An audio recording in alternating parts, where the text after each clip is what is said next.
Good morning, children. This is Seema Prabhakaran. We'll continue with our history lesson number 3, ruling the countryside.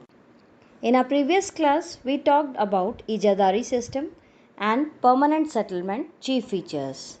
Today we'll talk about the details of permanent settlement. It was introduced by Lord Cornwallis in 1793.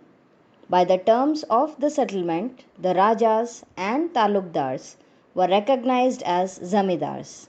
They were asked to collect rent from the peasants and pay revenue to the company. The amount to be paid was fixed permanently.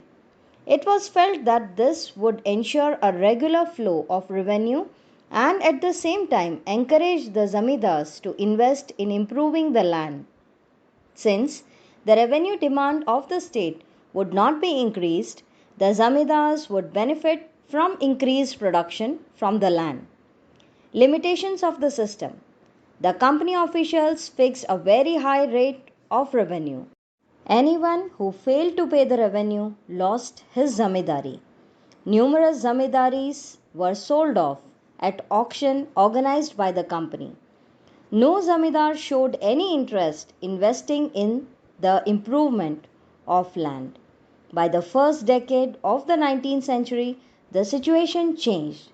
The prices in the market rose and cultivation slowly expanded, but no gain for the company since it could not increase a revenue demand that had been fixed permanently. On the other hand, the cultivator found the system extremely oppressive. The rent they paid to the zamindar was high and the right on the land was insecure. To pay the rent, he had to often take a loan from the moneylender, and when he failed to pay the rent, he was evicted from the land he had cultivated for generations. The next heading is the Munro System or the Rayatwari system. In the British territories in the south, there was a similar move away from the idea of permanent settlement. The new system that was devised came to be known as the Rayatwar or Rayatwari. It was tried on a small scale by Captain Alexander Reed in some of the areas that were taken over by the company after the wars with Tipu Sultan. Subsequently, developed by Thomas Munro, this system was gradually extended all over South India.